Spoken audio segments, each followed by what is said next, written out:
Мне кажется, это не только моя оценка тех людей, которые в стране отвечают за этот сектор, прежде всего министр связи и массовых коммуникаций Никифоров, это и, собственно, сам премьер-министр Дмитрий Медведев, который, кстати, сам является продвинутым, можно сказать, IT-пользователем различных услуг. Они искренне радовались успехам.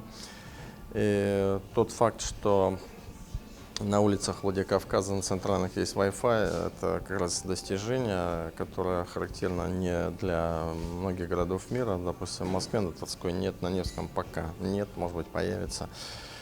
Второе, то, что вот идет синтез, собственно, коммуникационных технологий и медиатехнологий. Вот это специфика IT-парка Алания. И мне кажется, вот этот синтез успешен, хотя вот в молодежной среде достаточно много, я бы сказал, даже их нельзя назвать критиками, а максималистами. Те, кто хотел, чтобы результаты были как можно быстрее. Но, тем не менее, те прагматики, которые оценивают динамику развития этого сектора в республике, они, скажем так, могут опираться на объективные цифры.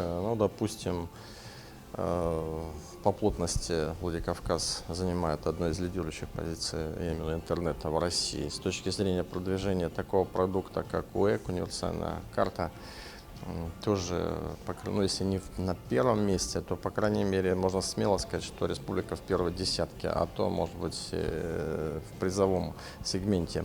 То есть есть ряд показателей, которые свидетельствуют о том, что информационная стратегия республики достаточно эффективна, и она находится по этим показателям, собственно говоря, в числе лидеров среди российских регионов. Мне кажется, это очень хорошая тенденция, ее нужно укреплять, развивать и подключать молодежь к тому, чтобы они активнее участвовали в этих информационных, коммуникационных проектах.